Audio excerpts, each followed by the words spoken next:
senhora tem algum problema de saúde?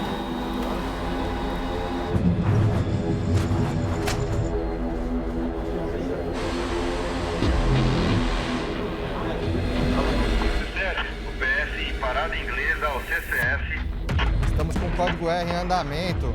Enfermeiro, algum técnico de enfermagem que possa nos auxiliar. No mezanino, área paga de PIG, que é série. Transporte, por favor. PSL, código R, mezanino, área paga de PIG. Estamos com o código R em andamento. Ponto de oxigênio, por favor. Providenciar um acesso. Pulso, Márcia. Não tem. Não tem. Oxigênio com pressão solar. Toque recomendado. Gente, desfibrilador. Afasta todo mundo, analisando o ritmo cardíaco. Choque administrado, iniciando o RCP.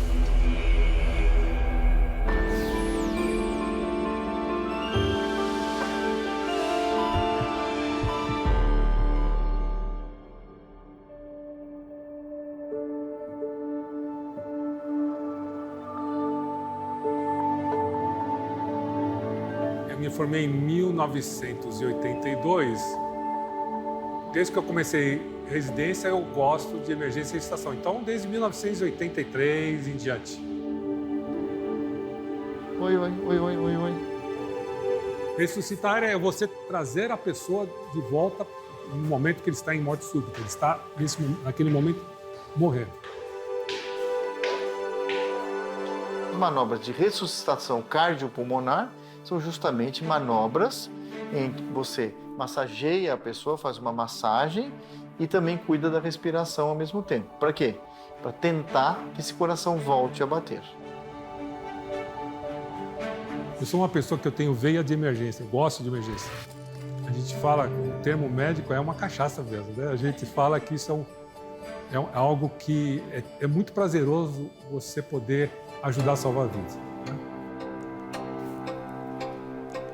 Eu me considero um bom médico porque eu acho que a emergência me ensinou muito. O médico de emergência é um médico que ele tem que pensar rapidamente e ele tem que pensar como um todo. Então eu aprendi a ser uma pessoa que tem um pensamento mais rápido do ponto de vista de atendimento, mas eu também entendi como é importante você ter um grupo de pessoas alinhados para fazer um atendimento de emergência. Oi, Sérgio. Ô, Calil, tá bom? Tudo bem? A gente tem essa Maria. Vamos lá, né? Mostrar o que o metrô faz para recuperar as pessoas que têm parada cardíaca. Vambora. Vamos lá? Eu criei o Conselho Latino-Americano de Emergência e Ressuscitação, na minha gestão, quando eu era presidente, há muitos anos atrás.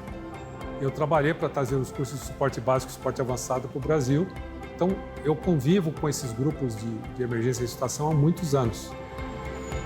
Nós ficamos muito felizes quando o Brasil começou a ter uma legislação, pouca gente sabe que existe uma legislação da necessidade de suporte básico de vida e desfibrilação em locais com mais de 1.500 pessoas em circulação. O metrô era o lugar para ser feito isso.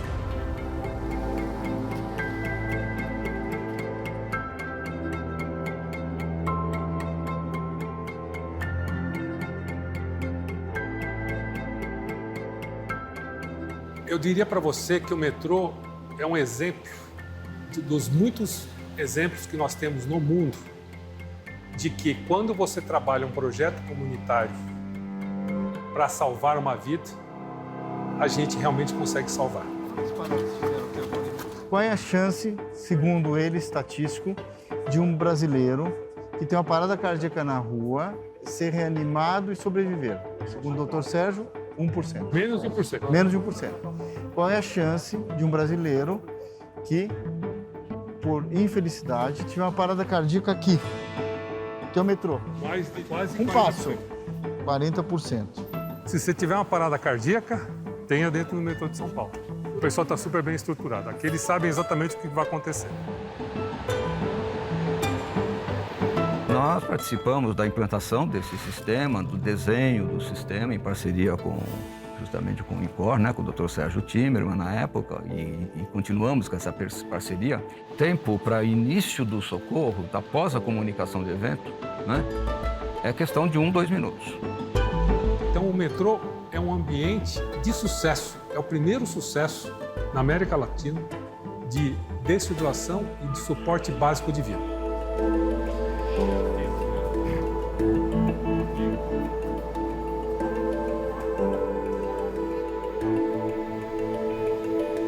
Vamos para lá. Onde nós vamos, Sérgio? Você está perdido, né? Não. Vamos descer, sabe? Ó, todos os caminhos vão a Roma, vamos embora. Nem todos os caminhos vão a Roma.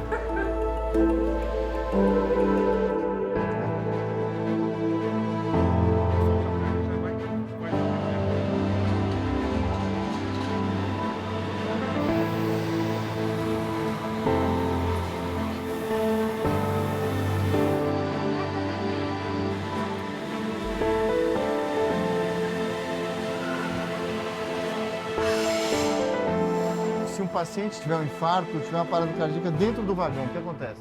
Aqui Se eu caio aqui, quem aciona a emergência? O público vai reconhecer a parada cardíaca e pode acionar Mas fica gritando, batendo na porta, como Não, funciona? tem, ó, você tem desde o sistema de emergência para avisar que está tendo uma emergência no teu vagão. O tempo você vai ver, nós não duramos mais do que 1 minuto para chegar de uma estação para outra. Ele aciona a emergência, ele sabe que alguém está passando mal aqui.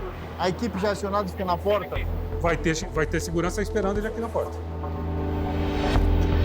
O código R é um código que é usado nas estações, é um código de comunicação, que todo o pessoal que atua na estação, ao ouvir esse código, sabe que existe uma suspeita de parada cardiorrespiratória. Sem dúvida alguma. Você vai conhecer alguém que morreu do coração, subitamente, um dia na sua vida. Antes da pandemia, éramos os campeões. Continuamos muito próximos junto com a pandemia. Nós temos em torno de 1 a 2 aviões caindo todo dia, morrendo do coração no Brasil. Eu, no começo, eu não acreditei. Porque ele tinha acabado de sair daqui. Aí depois a Tatiana falou, ai mãe, pra morrer não precisa estar doente não. É no momento, por isso tem que viver um momento após o outro. E o que aconteceu naquele dia de novembro? Ficamos conversando, a gente almoçou. Aí depois ele falou que ia embora, que eu tava com sono. Mas eu vi ele sempre alisando as mãos. Eu falei, você tá bem? Tô. Você foi no médico? Não. Eu falei, mas tem que ver, né? Pode ser a diabetes, pode ser a pressão. E não, da pressão eu já tomei o remédio. Aí a minha filha chegou do serviço, tomou banho e ela pra parada inglesa. Aí ela falou, quer uma carona, eu te levo. Ela, eu vou sim. Aí ele foi. Aí eles saíram, eu peguei e saí. Fui no mercado. Aí eu cheguei, o telefone tocando. Aí eu falei, nossa, quem é? Aí eu fiz alô. Ela falou assim, dona Edna? Eu digo, oi, quem é? É da ambulância. Aí perguntaram se eu conhecia ele. Será que é esse Genivaldo? Eu falei, sim, acabou de sair daqui. Então ele passou mal na parada inglesa e agora ele tá indo pro Jaçanã. Tatiana, a mulher... Tatiana, ele morreu. A Tati, como morreu, mãe? Eu falei, falou que morreu.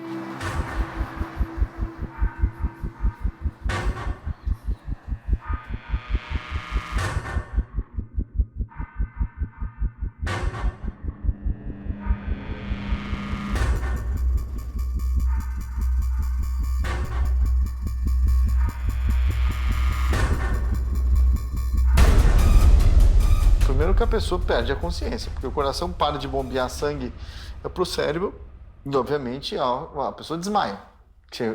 Será o que a gente chama de mal súbito, né? A pessoa perde a consciência. Estação Parada Inglesa, Esmínia, boa tarde. Então, estava aqui, eu estava monitorando ali o bloqueio e eu vi um movimento, quando eu olhei, o senhor estava caído ao chão, né? Aí eu me aproximei, eu pensei que ele tinha tido uma convulsão, que acontece muito no metrô. A gente faz uma inspeção e eu verifiquei que ele estava sem respirar.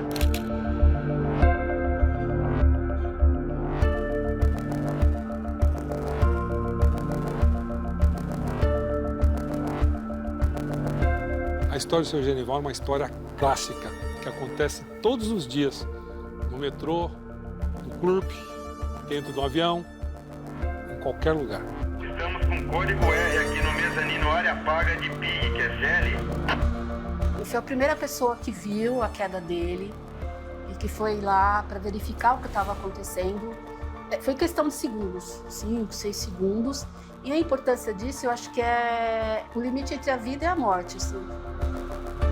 Nesse momento, eu acionei aqui, através desse equipamento aqui, que é o nosso rádio, acionei a dupla de agentes de segurança que estava em Tucuruvi. Os dois prontamente seguiram para a estação Parada Inglesa e começaram a auxiliar ao pessoal da estação. No dia da ocorrência, estávamos em ronda pela plataforma. Fomos avisados que aqui no mezanino havia um código R, que para nós é uma parada cardíaca. De imediato, descemos as escadas, encontramos aqui, ó, nesse mezanino, o senhor Genival. Ele estava desacordado e já estava tendo os primeiros atendimentos pelo pessoal da estação. Aí, prontamente, os agentes da estação iniciaram lá o atendimento do passageiro e informou para a gente que tratava-se de um código R, que para nós aqui é uma sigla, né, informando que tem alguém em parada cardiorrespiratória. No instante que é dado o código R, já é comunicado, já faz o contato com o SAMU, que já providencia o deslocamento de equipamento para a estação. Existe uma parceria junto com o SAMU. Então, enquanto não chega o serviço médico de urgência para fazer o deslocamento do hospital, eles ficam o tempo inteiro com compressão torácica e disparando o choque, caso haja a indicação para o choque. Você imagina que você está no teu coração, é um barco, e você tem vários remadores. Daí você fala para todos os remadores, comecem a remar, cada um rema para um lado diferente. Daí o que vai acontecer? O barco não sai do lugar, ele não está evoluindo. Qual é a função do desfibrilador? Chega um cara, pessoal, chega, vamos para o mesmo lugar. É o ritmo organizado.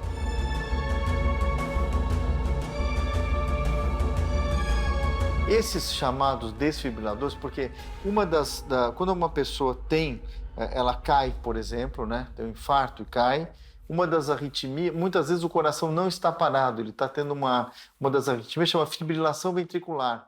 Ele perde o movimento dele, mas fica ainda tipo uma fibrilação mesmo, né? Fica nesse tipo de batimento e que não leva sangue. Então, esses aparelhos, eles servem o quê? Eles detectam, isso é fácil de você manejar. Então, os leigos são treinados para isso, inclusive, né? E nos locais públicos, por lei, é obrigado, dependendo do número de pessoas que passam a ter isso, e você monitora rapidamente a pessoa, ela vai dizer o ritmo. E ele próprio reconhece o ritmo de fibrilação ventricular e ele dá o choque.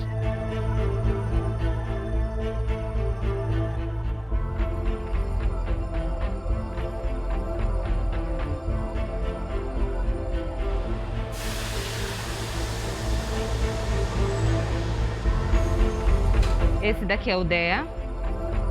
Em uma ocorrência real, alguém já está lá fazendo a massagem cardíaca, a gente chama a SSO, quem está aqui já leva o aparelho para a gente. Esse aparelho, ele marca o tempo da massagem cardíaca e ele orienta também quando é o caso de aplicar o choque, que é quando o coração está desfibrilando.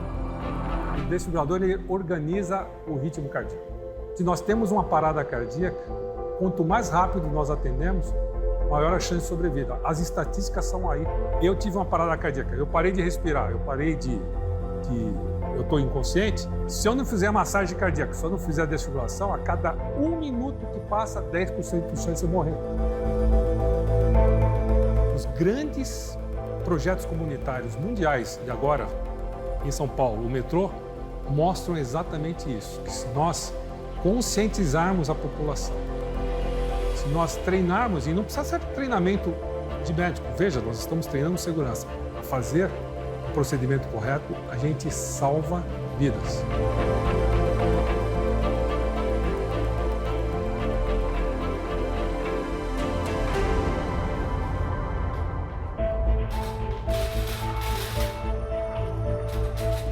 Eu também tenho essa ideologia de salvar, né?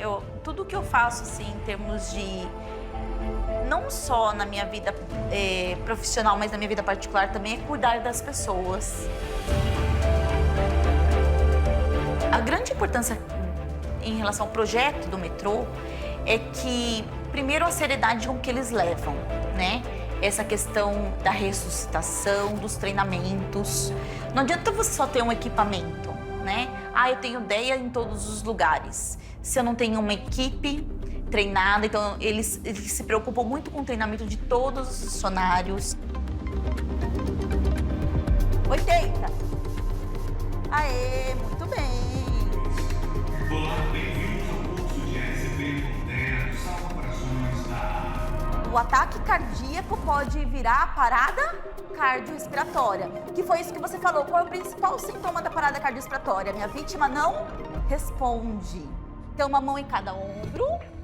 Senhor, 2 a 3 vezes.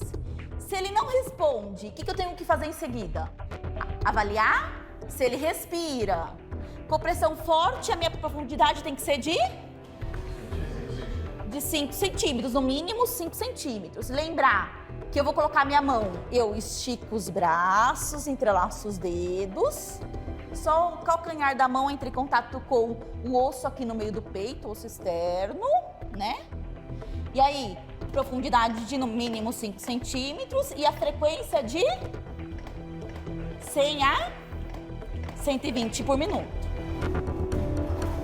Parada cardíaca, você tenta manter a função do coração dentro do possível, né? Então, isso é o principal de uma manobra de ressuscitação cardiopulmonar. É você massagear para manter o fluxo sanguíneo indo para o corpo inteiro, da cabeça aos pés. O que significa o código R no metrô? As compressões torácicas, elas têm que ter um ritmo. Naquele momento da compressão, você está fazendo a frequência cardíaca. Se você fazer muito devagar, você não tem um bombeamento de sangue. Se você fazer muito rápido, também não. Existem músicas para isso, como uma música muito comum e muito antiga, né, para o treinamento de ressuscitação, é a música do Stay Alive, do Bee Gees. E ela é uma das músicas que ela tem um estudo que prova, com essa frequência, se você manter o ritmo da música, você consegue manter 100 compressões por minuto. Em treinamentos, por exemplo, para leigos, a gente usa muito a música do Stay Alive ou do Baby Shark. Até quando que eu faço as compressões? Perfeito. Para poder ficar na cabeça do socorrista na hora que ele for realizar o atendimento. E aí, uma vez que a pessoa, no treinamento, ela pegou o ritmo das compressões com a música, na vida real, a tendência é ela fazer. O que é essencial aqui é reconhecer que existe um problema, uma parada cardíaca, chamar por socorro. Começa a ressuscitação. E a massagem cardíaca tem que ser assim, forte, contínua e ritmado. Massagem sem o DEA é uma manutenção até a chegada do DEA. Choque recomendado, afasta todo mundo, choque administrado, iniciando o RCP. Porém, nós não podemos esquecer que os números do metrô são tão grandes exatamente porque o DEA chega em menos de 3 minutos aqui no peito do paciente. O DEA chega e o SAMU, evidentemente, está já chegando para transferir o paciente para um hospital. Em resumo, tempo é vida. E uma pessoa bem treinada pode ser um bom cardiologista nesse momento. Opa! Uma pessoa bem treinada, ela não é só um cardiologista, ela é um anjo da guarda que vai salvar a vida. Perfeito, exatamente. Casos que estavam efetivamente em fibrilação, foram 175 casos. Desses 175, 93 deles tiveram o ritmo cardíaco recuperado. Saíram da estação para o atendimento hospitalar, dentro do elo da cadeia da sobrevivência, não é? 93 pessoas dessas 175 com quadro de fibrilação revertido.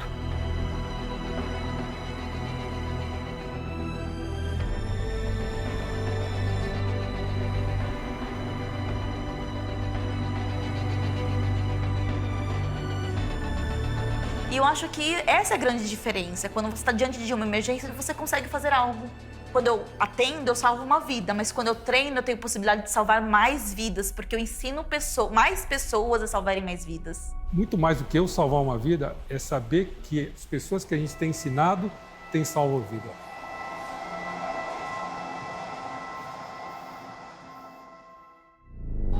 ressuscitar. Uma parada cardiorrespiratória. E nós começamos as manobras de ressuscitação na parte de trás do avião. Ponto de oxigênio, por favor. Providenciar um acesso. Pulso, Márcia. Não tem. Não tem Vamos pulso. seguir com pressão torácica.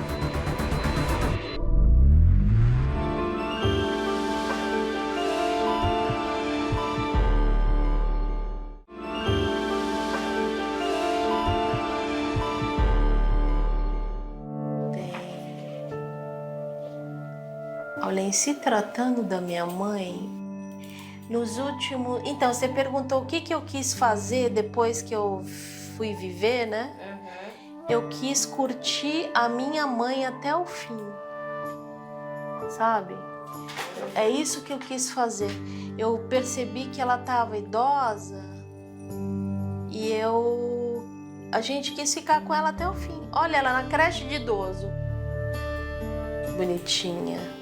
Era uma noite, uma madrugada, 3 horas da manhã, eu estava dormindo e de repente fechou minha glote, fechou minha garganta, né? E eu não conseguia respirar mais.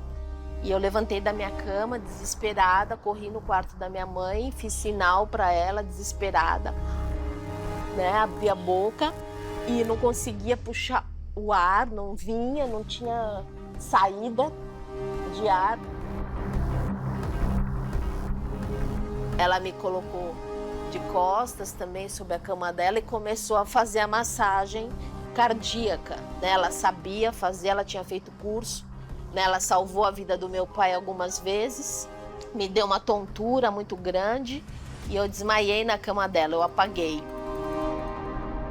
Eu acho que antes de apagar, eu pedi, né, mentalmente para Deus, desesperadamente, para Ele me dar uma segunda chance, que eu não queria morrer naquele momento, mas eu tinha certeza que eu ia morrer.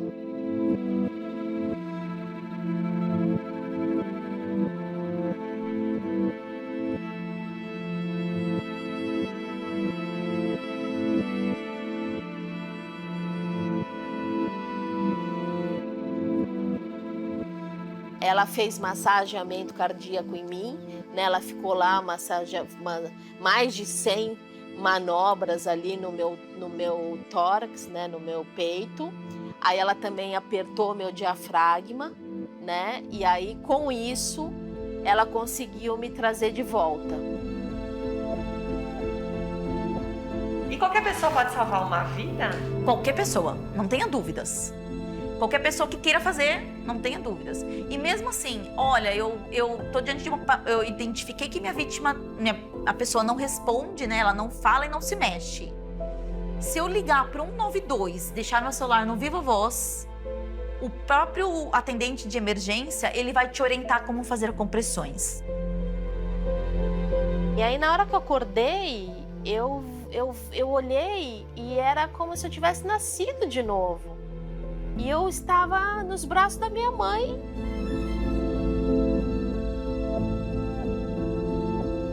E ela estava lá chorando, exausta. Eu vi uma mãe exausta chorando. E eu comecei a chorar, a gente se abraçou. Eu estava exausta também. E não acreditando que eu estava viva, que eu tinha passado por aquilo. É como se eu tivesse passado por um túnel muito escuro e apertado, sabe? E que eu não sabia se eu ia conseguir sair viva do outro lado, e consegui sair. Os médicos falaram que foi um milagre que aconteceu, porque não tinha como eu ter sobrevivido àquela parada cardíaca. Eu falo que não existem milagres e renascimento, quem sabe alguém possa falar, mas eu não tenho dúvida que essa pessoa tem uma nova chance na vida. Uma chance de contar que foi bem atendido e pode continuar sendo útil para a sociedade. Depois disso, a minha vida mudou radicalmente. Eu tive sequelas cognitivas, porque quando não vai ar para o cérebro por alguns minutos, como aconteceu comigo, você fica com sequelas emocionais, mentais, cognitivas, e eu fiquei, né, por alguns anos. Você tem ideia de quanto tempo você ficou morta? Minutos. Minutos, né? Mas eu não tenho ideia quantos minutos.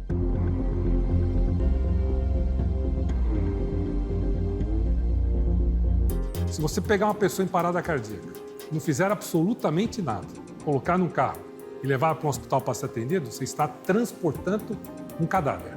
O atendimento da parada cardíaca tem que ser no local onde ela ocorreu.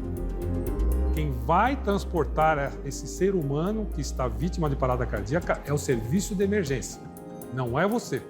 Você está lá para ser exatamente o coração artificial que é a massagem cardíaca. A ressuscitação cardiopulmonar, ela devia estar presente nas escolas. As empresas teriam que levar isso a sério, né? Espero muito que essa questão, assim, no Brasil, da saúde pública, de treinamento, de emergências, de que o próprio leigo, ele tem que saber que ele tem uma responsabilidade nisso, né? Do ajudar o outro. E ele tem que ser treinado para isso. O senhor já fez fora do hospital? O senhor já precisou fazer, assim, uma situação? Algumas vezes. É? E eu já tive que fazer 2 vezes dentro de um avião. Eu tive um voo que eu estava indo para Suécia, que eu pedi para o pessoal desviar o voo e nós paramos numa base aérea do Canadá.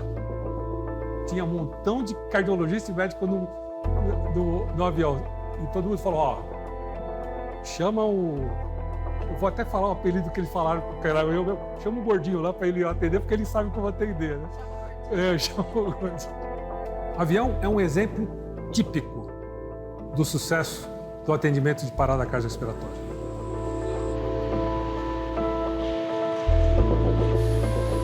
Faz tempo que a gente não pega um aviãozinho, né? Faz tempo. Mas eu não gosto muito de viajar, então eu tô tranquilo. Você que viaja o mundo inteiro direto, você deve estar sentindo falta. Eu tô com crise de abstinência de avião. Eu não. Eu nunca tenho abstinência de avião. Eu tenho abstinência de hospital.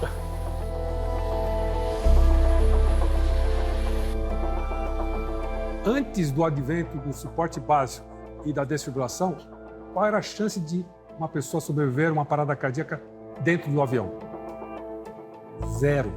Morria todo mundo, literalmente, que tinha uma parada cardíaca no avião. A partir do advento disso, fazendo com que os comissários aprendessem que tivesse equipamento adequado, isso mudou completamente. Hoje existe o que eles chamam de a desfibrilação a bordo, o atendimento a bordo. Sérgio, você que tem experiência com emergência, com atendimento, com esses cursos de ressuscitação cardiopulmonar, você viaja aí o mundo inteiro, eu viajo muito menos, mas eu tive uma experiência indo para Nova York, uns 3 anos atrás. Logo após a decolagem, houve uma emergência e um passageiro teve uma parada cardíaca. Precisa de um médico? Enfermeiro, algum técnico de enfermagem que possa nos auxiliar. Perfeito. Já está. Uma parada respiratória. Vamos lá. Gente, precisa de ventilador. E nós começamos as manobras de ressuscitação na parte de trás do avião. Ponto de oxigênio, por favor. Providenciar um acesso. Pulso, Marcelo. Não tem. Não tem Vamos pulso. seguir com pressão torácica. E tivemos que pousar, fazer pouso de emergência, era para Nova York, o voo em Manaus. Continuamos as manobras de ressuscitação, tinham alguns médicos a bordo e o passageiro ele foi removido do avião, mas foi uma sensação assim, não digo de desespero, mas uma sensação ruim, né? Porque nós estamos acostumados a atender os pacientes no ambiente hospitalar. Perfeito. Em toda a estrutura hospitalar.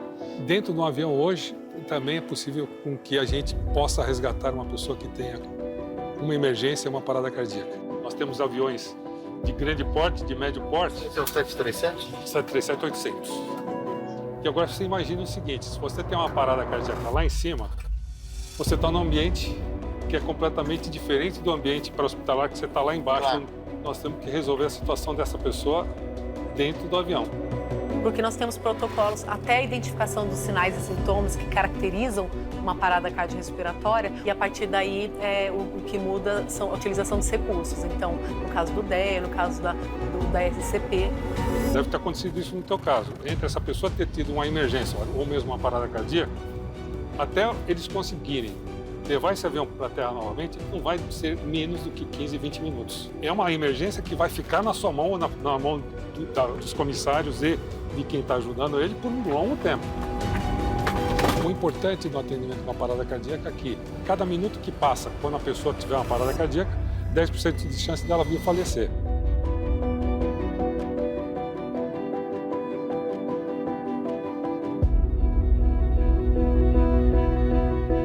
Se nós estamos pensando numa pessoa que você quer salvá-la e que ela não tem nenhum tipo de sequela, o mais rapidamente possível. Quanto mais rápido, menor a chance de sequela, maior a chance de retornar à circulação. Você ressuscita a pessoa, dependendo do tempo que o cérebro ficou sem sangue, você pode ter sequelas cerebrais irreversíveis. Aí eu falei, Tatiana, a mulher... Tatiana, ele morreu. A Tati, como morreu, mãe? Eu falei, falou que morreu. Aí depois, eu acho que o outro rapaz que estava com ela é uma pessoa muito distinta, muito humano. Ele falou, não, ele ressuscitou.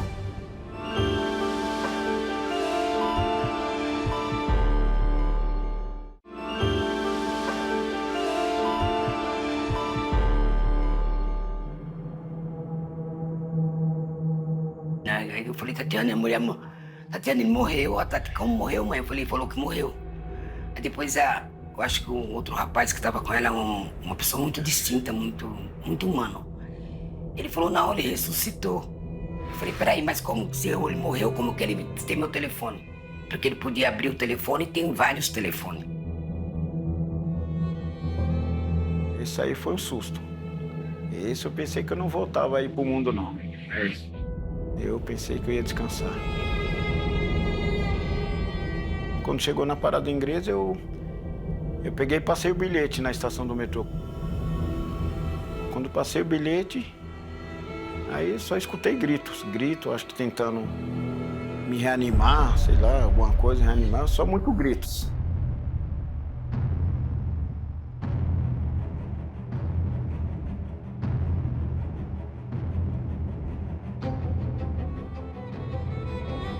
Michele, eu falar assim, ressuscitar é o seguinte, porque pra mim praticamente eu tava apagado, pra mim já era. Eu não tava mais.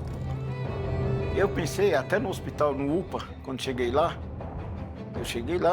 na hora que eu me olhei assim, daqui pra baixo eu não me sentia.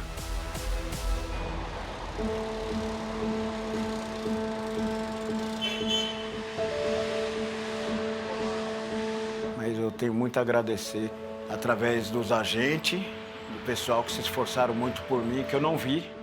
Mas se não fosse eles ali também, né, chamar SAMU, tudo. Prazer, Genival. Em meu nome eu vim aqui agradecer vocês. Eu até meio, voltar para esse lugar. Se eu estivesse em casa, na minha casa, não menosprezando onde eu moro, que é uma periferia, se eu estivesse em casa, eu acho que eu já tinha ido descansar.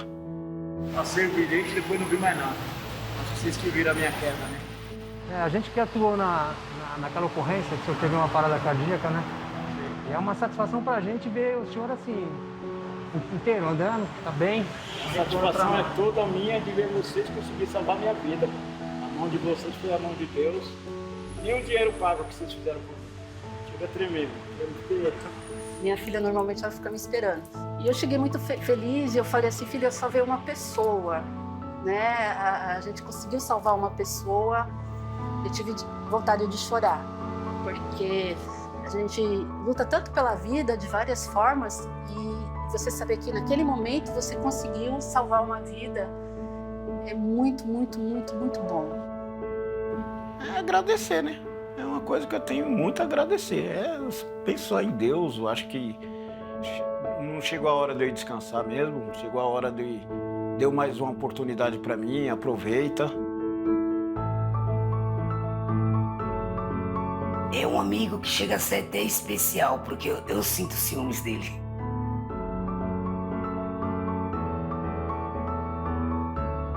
Já agradeci a Deus. Lá no meio do hospital, quando eu entrei, que eu voltei, abri os braços e falei, obrigada, Senhor. Mais uma vida que o Senhor resgatou. Porque só Ele. E os médicos foi muito prestativo, foi muito bom. E eu Eu fiz 5.3, eu pensei que eu não ia chegar quando eu passei mal aí. Deus é maravilhoso, aí tô aí. Vou contar a história, né? Tem muita história ainda pela frente? Se Deus quiser. Vai ter uma história de amor aí, quem sabe? Quem sabe, né? Vamos ver aí daqui pra frente, né? É bom, né? Quantos anos você se conhece? 3 anos. Às vezes Deus dá um tranco que é pra você acordar pra vida, pra ver que o caminho que você tá seguindo não é o certo. Aí foi o que aconteceu. Está aí, meu mascote. Existe uma frase, está escrita no Talmud e também está escrito no Alcorão, que quando a gente salva uma vida, a gente salva o mundo. Então, eu acho que é isso que nos dá sempre a energia de poder, sempre poder ajudar a salvar outras pessoas. Os profissionais da saúde têm tido mais atenção em relação ao suporte básico de vida, mas, infelizmente, ainda carecemos muito da educação da população. A população está muito pouco sensibilizada de como avaliar uma parada cardíaca. Então, eu diríamos que alguns serviços nós avançamos muito em termos de atendimento, de organização, hospitais também, mas nós, estamos ainda muito pequenininho no Brasil comparado com outros países. Eu tenho um sonho de que o Brasil consiga levar a cabo o que acontece a nível mundial em muitos lugares. Eu já tive a possibilidade de participar, por exemplo, de uma caminhada pró-ressuscitação. Ressuscitação salva-vida, desfibrilação salva-vidas. Existem regiões no mundo hoje que entendem como é importante você fazer isso para você salvar uma vida. A gente tem técnicas, a gente tem uma série de ensinamentos, nós temos uma série de habilidades, mas medicina é muito coração também, né? Muito papo, Eu falo que uma das coisas que mais me ajudou na vida foi os papos que eu sempre tive com amigos de bar e de dia a dia. Essas pessoas me ensinaram que é fundamental que a gente una os conhecimentos que a gente pega no livro com o nosso dia a dia. Existe uma frase linda feita pelo professor Peter Safar. Nós sabemos que todo dia nós temos uma parada cardíaca. E nós sabemos que todos nós iremos morrer um dia. Porém, existem corações muito cedo para morrer.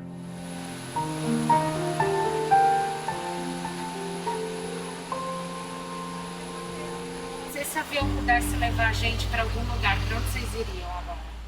Eu pro hospital. De avião? De avião, mais rápido. Eu ia falar que eu adoraria fugir da pandemia. Coração é pura emoção, né? Eu acho que todo mundo fala que é o cérebro, não, o coração é pura emoção. Eu falo que tudo passa por esse órgão. A gente sabe que se o coração retorna, a vida retorna, as emoções vão retornar.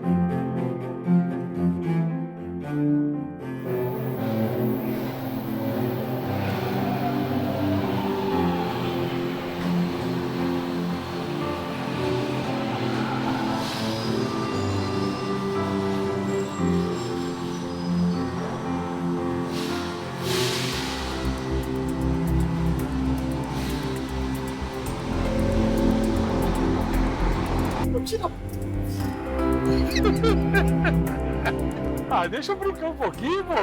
Quando eu sair, você fica brincando.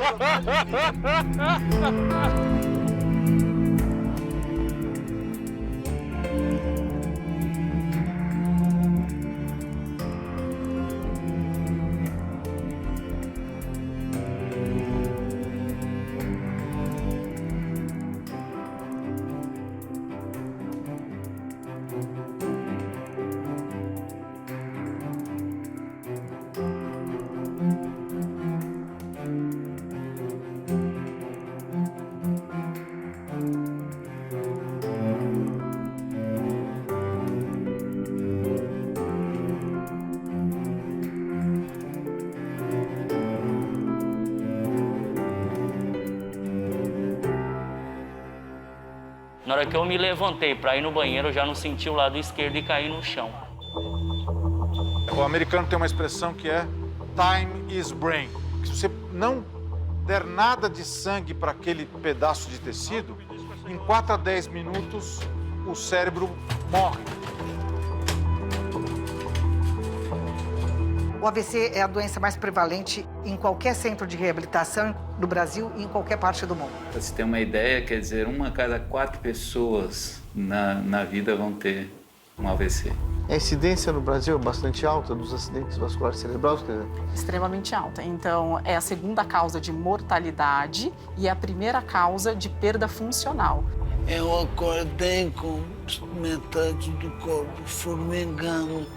Ao chegar no hospital, eu disse para ele, estou tendo AVC. Cada minuto que passa com o vaso fechado, são 2 milhões de neurônios que morrem. Pessoal, conversado com o neurologista, indicado trombólise,